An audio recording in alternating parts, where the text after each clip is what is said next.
All right. Great job, guys. Great job. All right. I'm turning it over to Special K, Brian Clute. He is also a part of our Ignite exec team. We are so thankful to have Brian here. He's been with us. It says Peter Beanland. That is not his name. I'm not sure what's going on up there. But anyway, and Brian is going to be introducing to us the Chief Economist Officer for the MBA. So Brian, turning it over to you. Let's roll. Thank you, Sarah. Thank you, everybody. You know, this is the time of day where if we had this as an in-person gig, everybody would be in their post-tryptophan turkey, like we'd be standing up and jumping around. So everybody just kind of stand up while roll your arms around. Everybody just get totally energized. So guys, for those of you that don't know, thank you, Sarah. I feel it. You know, energy is passed through the Zoom meetings, which is so cool. Anyway, hey guys, for those of you who don't know, the Mortgage Bankers Association, look at that, is not only one of the most important organizations in the real estate industry today, it is the leading advocate for the real estate finance industry. And the MBA plays a huge part in making sure that the real estate financing system that we've got in this country, which is so awesome, continues within this ever-changing environment and continue to be responsible and sustainable. And we are incredibly privileged today to have Mike Fratantoni from the MBA to take us through, I'm calling it the incredible looking glass into 2021, to talk about the economy, to talk about mortgage rates, housing and mortgage market trends, all of which have a tremendous impact on what our next year is going to look like for all of us. Mike's got an extensive industry background with a PhD in economics from Johns Hopkins University, worked in senior economist roles, both at Washington Mutual and Fannie Mae. And Mike also comes to us with a tremendous amount of humility. It was kind of funny when I asked him how he'd like to be introduced, he said, let's keep it simple. And what I love about simple is that that's my word of the year. So without further ado, I take great pleasure in introducing you our next presenter, Chief Economist from the MBA, Mike Fratantoni. Welcome, Mike, and take it away. Brian, thank you. You see my screen okay? We got it. Perfect. Perfect. Well, thanks to you, Sarah, everybody at Fairway for the invitation. Really appreciate getting to talk to your group today. I do have to wonder, though, you put me right after Rob Chrisman. I'm not really sure that's fair. So if there's any future invite going forward, please put him after me. And but again, thanks for not having the tryptophan kicking in. That's I think maybe the time zones help with that. But again, thank you for the opportunity.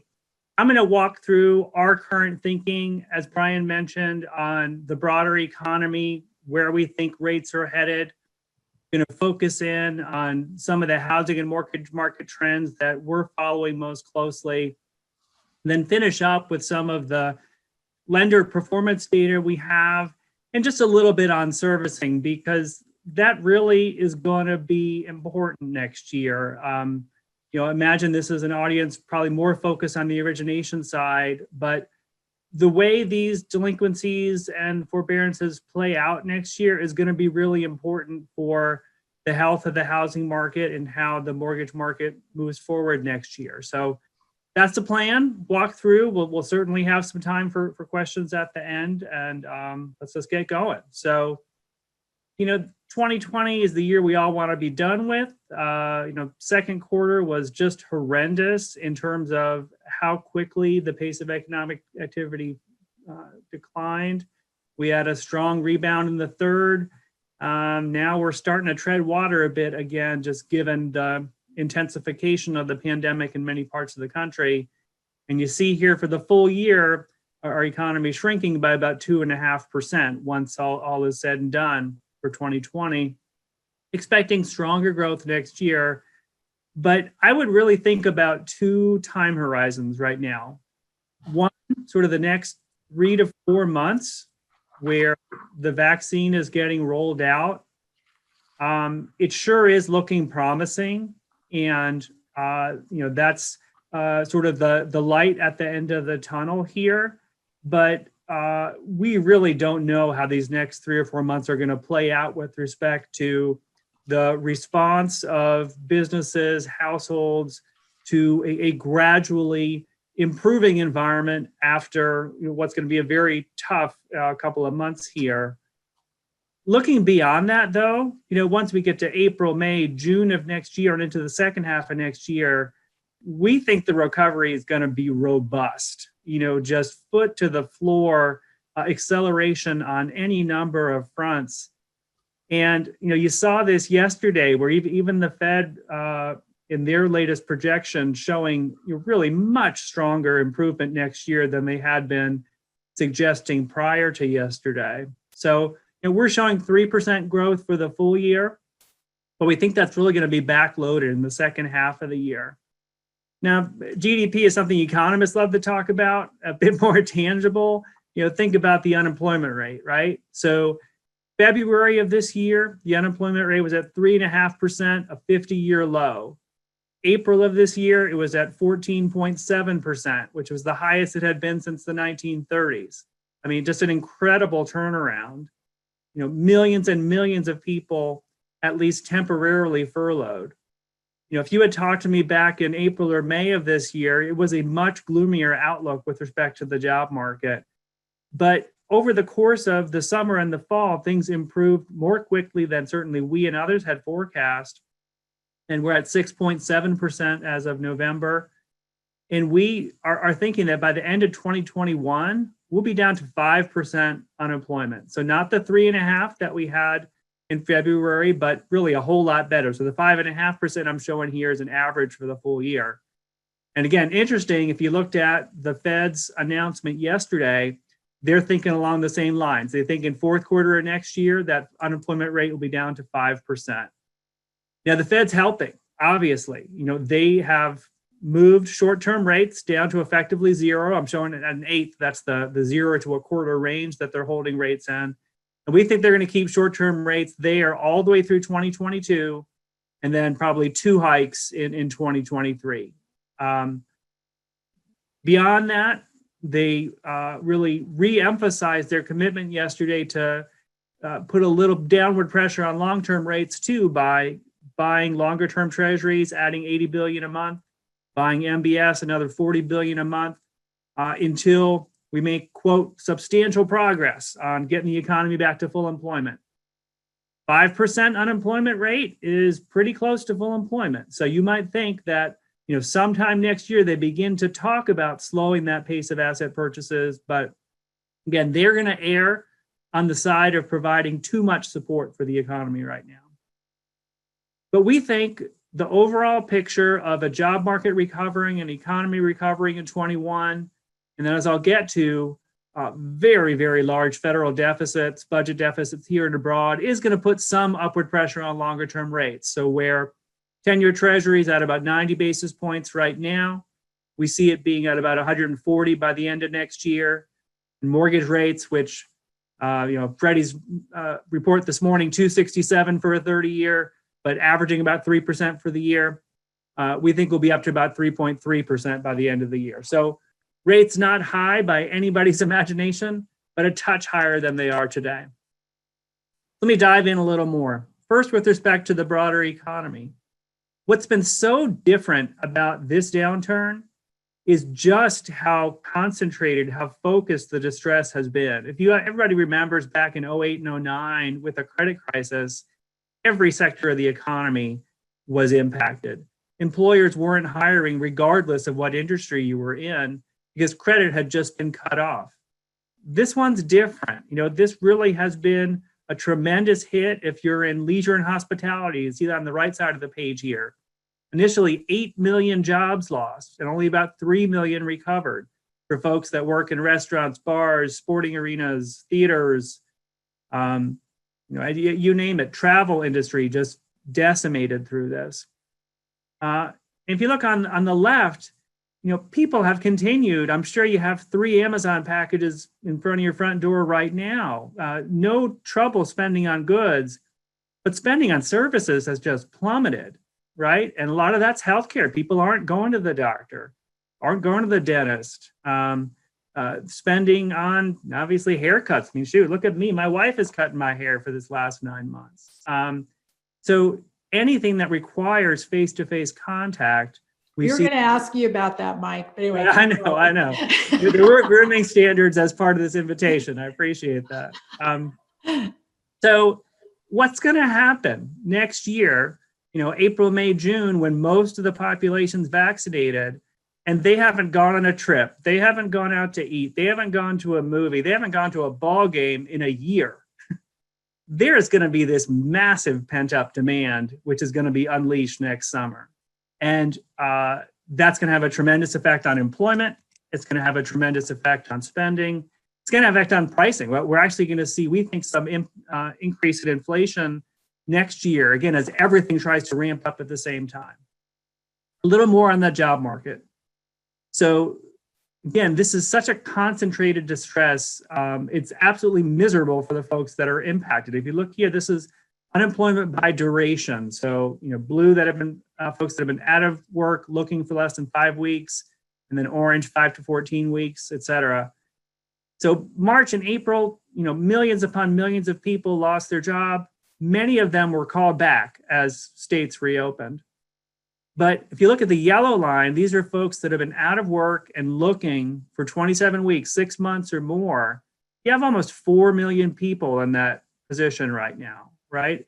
This is going to result in not just people losing income, but really scarring. This is impacting their ability to gain income over the longer term. And this is going to be, just really sort of the terrible consequence of this crisis is that, again, particularly folks in leisure and hospitality elsewhere, it's hard to move out of your sector, move into another sector, try to reskill for the jobs that are open. And this is why we need the stimulus that Congress is still trying to get to today to support these millions of households that really don't have near-term prospects of getting reemployed. So, mentioned the Fed's efforts. They're absolutely going to try to support the economy. They're going to do it until the job market is well past normal, and they've now made an official commitment as of August. They are going to wait until inflation is above 2% to even think about raising short-term rates. So you see here in our forecast, we're going to believe them, right? We think that inflation is going to go higher next year, and they're going to ignore it. They're going to keep short-term rates low, even though inflation is rising, because they want this economy to run hot for the next couple of years to try to improve the job market. Now, all those factors I talked about are going to have an impact on the picture for rates, but I think this is the one that probably is going to have the largest impact. So on the left, looking at the federal budget deficit as a percent of GDP, it had been running at about 4%, which is about $1 trillion per year. With the CARES Act, with other spending supports that went to over $3 trillion last year, it's going to be over $2 trillion this year. And that's without the stimulus bill that hopefully they may announce support for as soon as today or maybe tomorrow, which is another trillion, right? So the old joke in Washington is $1 million here, $1 million there. Pretty soon you're talking about real money. This year it's $1 trillion here, $1 trillion there. Pretty soon you're talking about real money. The Treasury had to auction $4 trillion of securities this calendar year. Right? And that number is not going to go down because the debt stock is now in excess of 100% of GDP. And what's different this time, if you look on the right side of the page, is it's not just the US. Every country in the world is doing the same thing, using the same playbook, borrowing to the extent that they can to support their households and their businesses. So the US Treasury is going to be out there competing for investor funds against a lot of other countries in the same spot.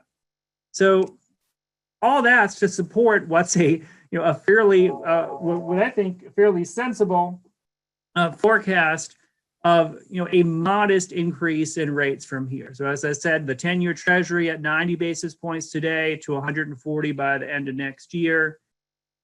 If you had told somebody last year that 10-year Treasuries would get to 140 basis points, they would say, well, that's a record low. That's crazy, right? And here I'm talking about a half-point increase in 10-year Treasury rates.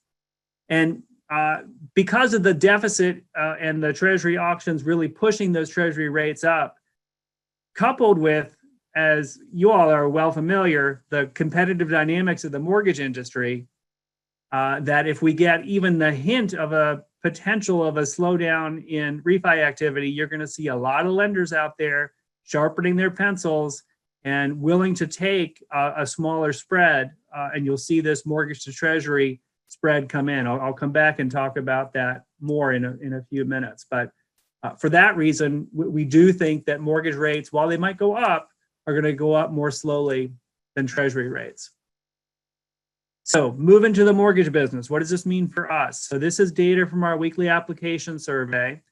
The red is our refi index. The blue is the 30-year mortgage rate in our survey.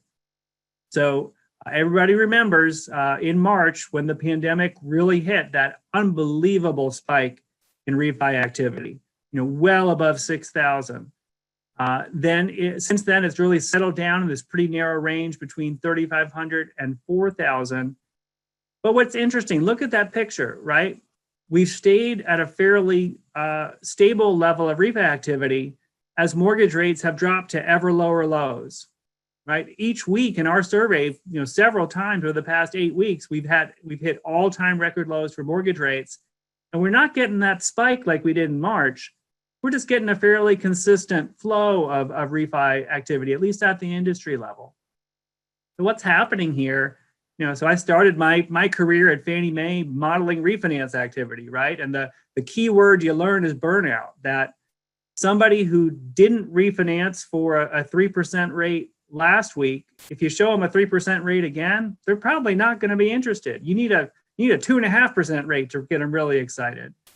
And we're already at that point where, sure, we're setting records, but by a basis point or two or maybe 3 on a good week, and refi activity is steady. So I think if my forecast is right and mortgage rates go up next year, you're going to see a pretty sharp fall off in refi activity. And what's the model for this? We'll look to the left side of this page. And anybody who was in the industry at the time remembers that middle of 2013 time when Ben Bernanke, who was chair of the Fed, just kind of hinted that maybe at some point they're thinking about slowing their pace of MBS purchases. And the market tanked. I mean, mortgage rates went up more than a point in about 4 weeks. And you see what happened to refi activity. So this is the infamous taper tantrum. Are we set up for something like that again? Maybe, if you listen to Chairman Powell yesterday in his press conference, or you look at the way they're wording this discussion about what it would take for them to slow asset purchases, they want to see substantial progress, which means they don't want to be tied down to a specific number, a specific timeline. They're going to see how this plays out. So if our forecast is right and we get this really robust recovery starting in the summer, they might start to slow and you'll get this kind of dynamic with respect to refi activity. With that said, let me key off of one of Sarah's comments. Absolutely, this is the time to start thinking about what that would mean in terms of a refocus on the purchase market. And the purchase market this year, honestly, has been astounding. So this is, again, data from our weekly application survey. This is non-seasonally adjusted, so just the raw flow of purchase application volume. Look at the black line, which is 2020, compared to the red line, which is 2019. So going into this year, we were expecting, 5% plus growth relative to 2019. First couple of months, we were seeing that. You see that difference between the black and the red. Then the pandemic hit, and look how it just plummeted. We were 35% behind 2019 in March and April. Then in May, you had a couple of states, Georgia, Texas, begin to slowly open. And this thing took off like a rocket. Honestly, we couldn't believe it looking at this data each week, particularly because our data was the first one out, right? The application comes in well before you see the sales. And we saw this increase and we were, frankly, a bit skeptical. But by the time we get to June, July, very consistent pattern, we were running 20 to 25% ahead of last year for purchase volume. And this is in most markets across the country. And that's absolutely persisted. And, eventually we got the affirmation from the home sales data. You see the sharp V shape here in both new and existing home sales, where now existing home sales are at their highest level since 2005. right? New home sales above 1 million. So absolutely, there was a huge demand. Again, we think it's being driven not just by low rates. Low rates help, but by the recovery in the unemployment rate that I talked about. And most importantly, we just have this phenomenal tailwind in terms of demographics where there are 4.7 million 29-year-olds in this country right now, right? Those are folks that, if peak first-time homebuyer age is 32 or 33, they are going to be fueling this purchase market boom, we think at least out through 2023, 2024. And that's going to be consistent regardless of what happens to mortgage rates. Sure, if mortgage rates go to 5.5%, that'll be a break on things. But my 3.3 is not going to slow down this purchase market. What is going to slow down this purchase market? Look at these lines on here. So the areas are showing the pace of sales. The lines are showing the level of inventory. And I'm sure you've heard about this from all of your business partners. The level of existing home inventory is at an all-time low, 2.5 months. That's all that's on the market right now. There's only about 3 months of new home supply. Even if you have a willing buyer who's qualified, they're not going to be able to buy something that doesn't exist, right? If there's not a home on the market, and that's become a real problem. And go back to your Econ 101 days, right? If you have strong demand, and I'm painting a picture of strong demand and constrained supply, what's going to happen to prices? It's going to bounce up. And so we're seeing that. This is the FHFA data. Their latest data point on a monthly basis, home prices were up 8% compared to last year. CoreLogic, home prices were up 7%. In terms of existing home sales, the median price was up 15%. This is going to be a problem, right? So 1, can they find a unit to buy? 2, can they afford it, right? If home prices are going up 2 to 3 times the rate of income growth, that's going to be a problem. We were already thinking about that in 2018 and 2019. But for 2021, that's going to become a concern again. So think about sort of your mix of products and what do you have on the shelf for first-time home buyers, whether that's government or conventional programs, for folks that honestly are going to be stretching a little bit just in terms of their ability to afford properties that are on the market. So will this get better? Well, the numbers out this morning, housing starts are up about 30% compared to last year. Permits up a similar amount. So, the construction is happening. I definitely heard Rob's comment. It's harder than it looks to put up a home, no doubt. But we are seeing a lot of action. And that mix of homes coming down a little bit in terms of price point for many of these large production builders. So that's a benefit. And so then, if that plays out, our forecast here of some deceleration in home price growth, we think is reasonable. And that's all to the good. If you have mortgage rates up a little bit, but home price growth down, for that first-time buyer, that's critical. And we're not even talking about home prices declining. This is just a slowing in the rate of home price growth.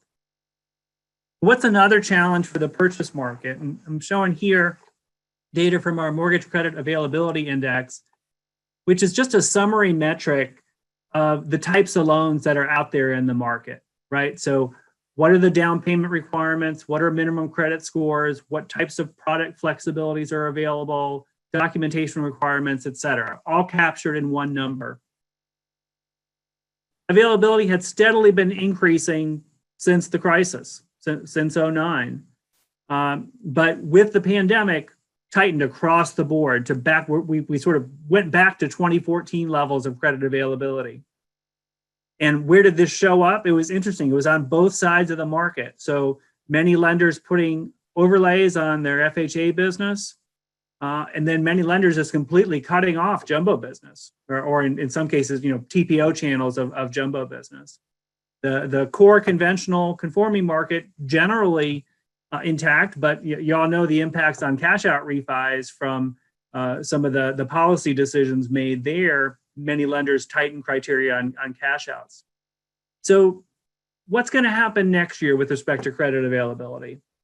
If our industry follows typical paths, right, and you start seeing refi volume come down even a bit, just like I'm going to talk about with margins, I think you're going to see many lenders get a little more flexible on credit. And, the qualified mortgage rule, other aspects of Dodd-Frank have really locked in the extent to which this can go overboard.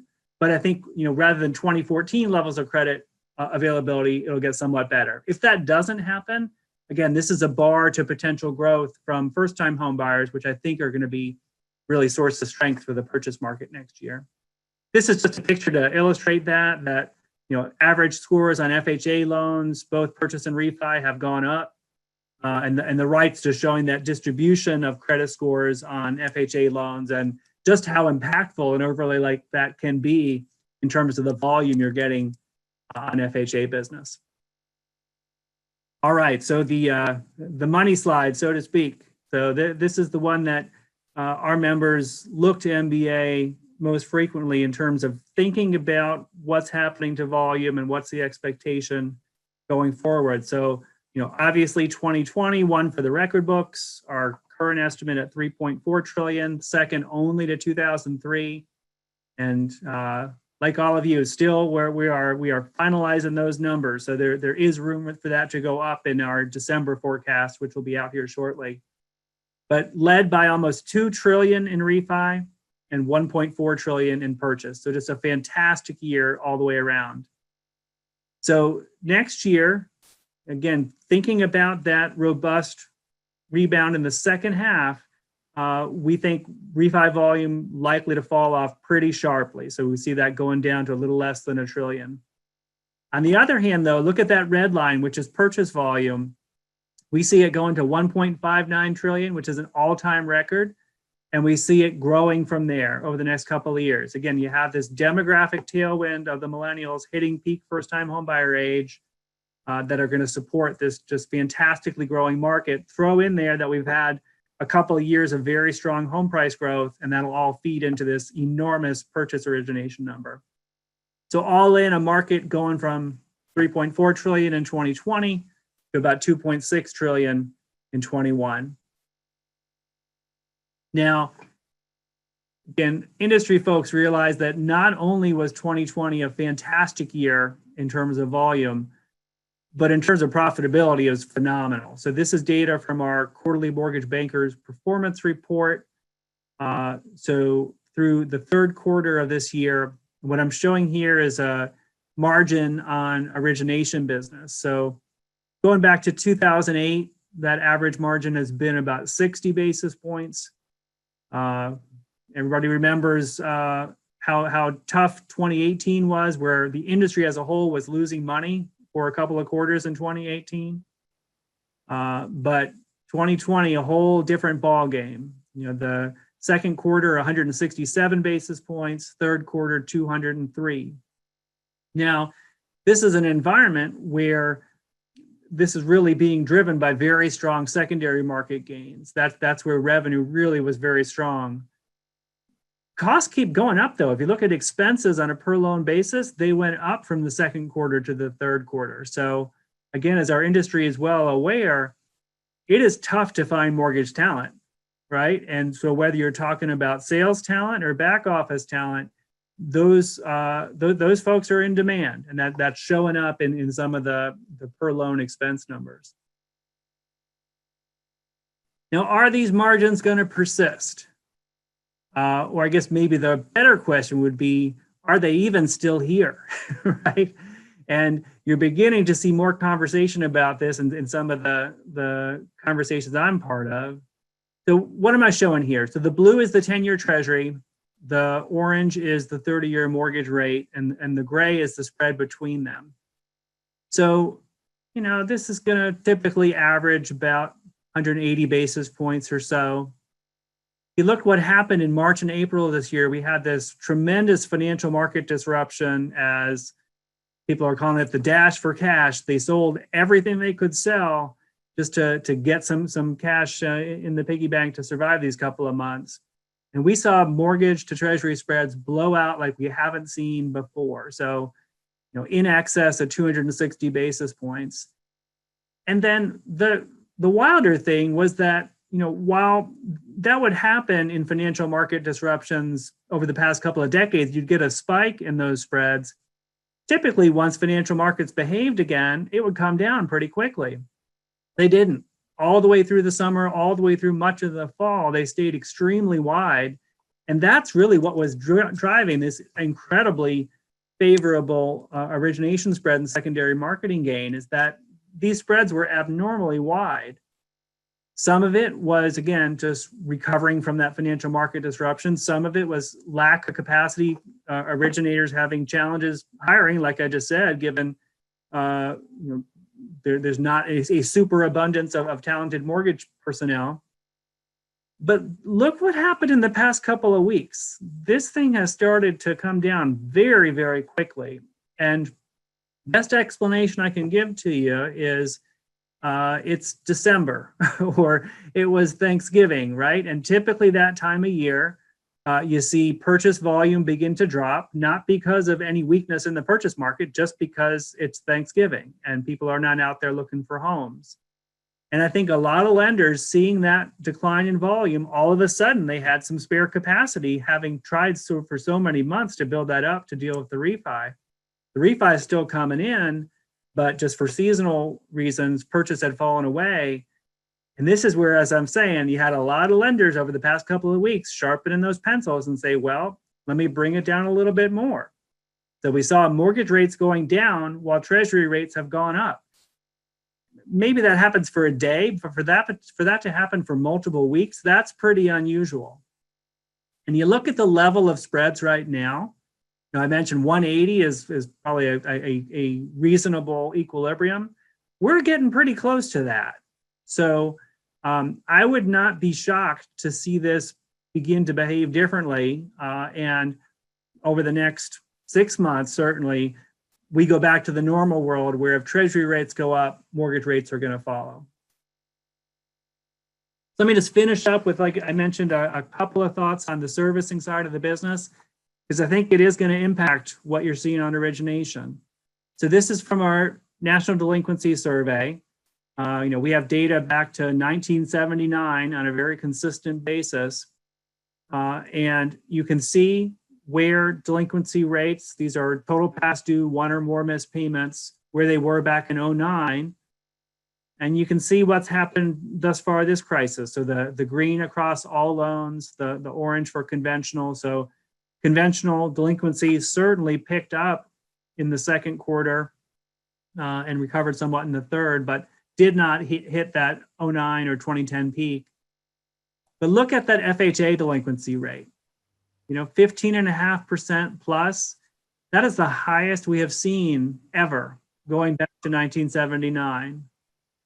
These are just millions and millions of homeowners who have fallen behind, and many of them falling further behind each month.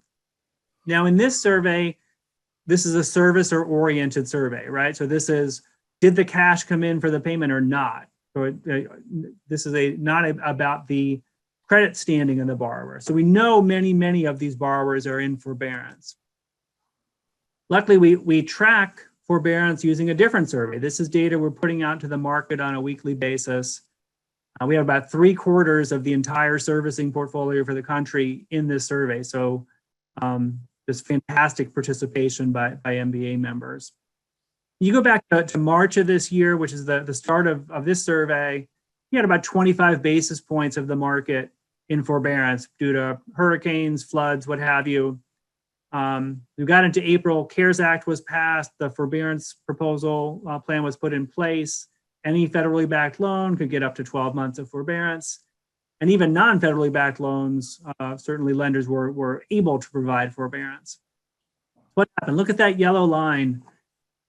As of June, 8.5% of all loans in the country were in forbearance. Almost 5 million homeowners. Since then, I said the job market recovered faster than we would have guessed. We've seen that number come down to about 5.5%, faster for the orange, for the Fannie and Freddie loans, than for the market as a whole. But if you look at the blue, FHA, VA, USDA loans that go into Ginnie securities, that forbearance rate peaked at about 12%, since come down to about 8%. So, some of the back and forth between the blue and the gray are buyouts of FHA loans from Ginnie securities that wind up on portfolio, but leave that to the side for right now. The biggest issue We're now past the 6-month point. The 6-month point for most borrowers was in October or into November. The 12-month point is going to be March to April of next year. We are still going to have, millions of homeowners reaching the end of the forbearance period. Hopefully many moving into a deferral plan, many probably moving into modifications, but there are going to be some distressed sales. There are going to be some increase in foreclosures once the moratorium have ended. Just because, again, if you're in one of these sectors that have been most impacted by the distress, remember those job market pictures I was showing, still might not have recovered in time for many of these folks to have landed back on their feet and be able to reassume that payment. So I think from an originator standpoint, some of the scars that come out of this crisis are going to be with potential home buyers for a number of years, and certainly something you need to keep in mind when you're thinking about prospects moving ahead. So Brian, Sarah, that was a quick run through of sort of our view of the world. I think 2021 is going to be a great year for the industry, particularly if you're focused in the purchase business. But, as you were talking about sort of that ability to pivot, I have been wrong on forecasts more times than you can count, right? So I think, coming at this more from what are some reasonable alternative scenarios you can think about for your business? And then what would be a strategy which would be robust across those scenarios, right? You can certainly imagine a world where rates wind up staying low where they are today or even go lower. I think that's probably a world where the pandemic doesn't get better as quickly as I'm talking about. So it's not a happy world, but that's one where rates are lower. You could certainly also imagine a world where rates go higher than I'm talking about, faster, right? And one of those keys to think about is the election next month in Georgia. I think if you get a Democratic majority in the Senate and full, one party control of government, you're going to see rates jump. So, think across, at least those three alternative scenarios and think about how those could impact your business. So thanks very much for the opportunity today. Happy to take any questions. Oh, Mike. Yeah, go ahead, Brian. I'm just like, we're all geeking out with you, Mike. This has been so great. So go ahead, Brian. Yeah, I'm talking about geeking out, just, an incredible array of great data. And, what I love about a lot of the pieces you shared is that, this is information that as originators, we can take out to our referral partners and give them, a bit of that crystal ball, and here's the thing, Mike, I know as an economist, I can't hold you accountable to anything, but I did write something down that you said that I'm going to hold you accountable for. And you said, the phrase was going to a normal world. So thank you for that. We're very excited to do that. Just a couple quick takeaways. The big thing about the shifting focus, it looks like overall originations next year, purchase business is looking to actually improve, even compared to this year. Mike, one of the questions that I would ask from a business planning standpoint, everybody's sitting down right now and they're starting to set their goals for 2021. And, we're looking at, what are we going to do next year compared to last year? Obviously, last year going into this year, all bets are off. Everybody's business plan fell apart. If you could give us just a snapshot of, the percentage of the refis that you think, from a planning standpoint, people should write into their business plan compared to what they saw this year, how would you respond to that?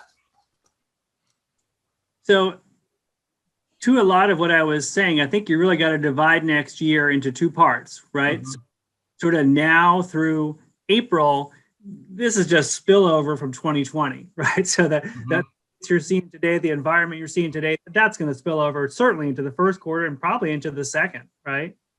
But this really robust recovery that I'm talking about, it's lined up. And if it does happen, it's going to be May, June, July-ish, where it really starts to show up and you get the big drop in the unemployment rate. You get the pickup in inflation. You get the Fed start wondering about, what is their next step? All of those happening kind of at the same time. I think that sets you up for not a taper tantrum, but maybe something similar in the second half of 2021. So that's how I would think about it is, we can certainly disagree of like, does that first section go through April or does it go through November? Mm-hmm. I think both are possible, but at some point that sharp fall off is going to happen. I'm thinking it's more likely to be sort of right square in the middle of the year. That's great. Yeah. So I got into biz 22 years ago, and I got into the industry right after rates had come. They went back up over 7%. And I remember having a conversation with somebody at that time, and they said, we went below 7. It's the first, only, and last time you're ever going to see it again. And of course, I think we hit 9% in 2000, and we've never come back since. But we look at some of these lines and we start, things look like they're really going to be solid in the purchase market, as you spoke to, demographics, rates stay low, 21, 22, 23, potentially 24. What's the down the road look like? If I know that's not a real clear crystal ball, but if we see what happens in 25, 26, what are your suspicions as to what you think is going to hit us at that point? Yeah.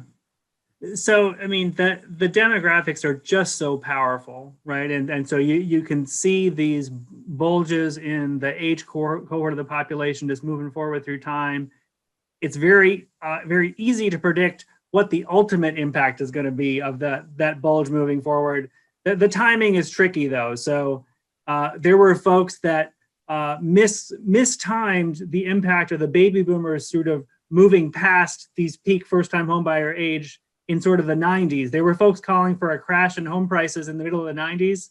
They were off by about 10 years, right? So that actually did contribute to some of what we saw in the great financial crisis, but it was just delayed. So, I think the general sense is, 24, 25, we see this, phenomenal growth in purchase. That'll start to taper off, I think, is a safe bet. But I'm not suggesting any plummet after that. Yeah. Okay. All right. I just have one last comment, Sarah, then if you want to jump in, from a planning standpoint, a lot of, I'm looking at my business and origination, and we focus a lot on what we call the conversion, right? How many leads do we need to generate to get to a closing? And the one thing that I want everybody to be really mindful of is that because of this inventory issue, we've got this artificially low conversion. You could have, I think we've just looked at it, 25%, if not more, of the leads that we generated this year from prospective home buyers who went into the market with full intention to buy are still in that holding pattern, right? Yeah. So as you're doing your planning next year, keep that in mind and recognize you're going to need more leads to be able to hit those target numbers. So that's all I've got. Yeah. Thank you, Brian. Mike, it's always just, this has been so great. Like I said, we all geeked out on all the information. Jake, anything from you for our friend from the MBA, Mike? And just love being a part of the MBA. We're just honored to be able to, be in it with everything you guys are doing to fight the good fight for all the loan officers out there. So thank you. Mike, just one comment. I mean, thank you. Like Sarah said, and everybody said of what you do and what you did for us today. The win of the day was that last graph where you show the projection of purchases the next 3, 4, 5 years going this way. And then to keep in mind for us as a company, which is, it sounds, it's how our thinking, if we do 65 billion this year as a company, that's only 2% of the national mortgage origination market. So there's stuff out there for all of us to do if we think about that we can do more, if we want to do more. I mean, there's plenty of business out there. We just get a fraction of it, even though we're a fairly large mortgagee, we're still getting a fraction of the total. So those are all good things to think about. And Mike did a great job. Appreciate it. Thanks, Mike, for being on. It was great to have you. All right, everybody do the wave for Mike. Thanks.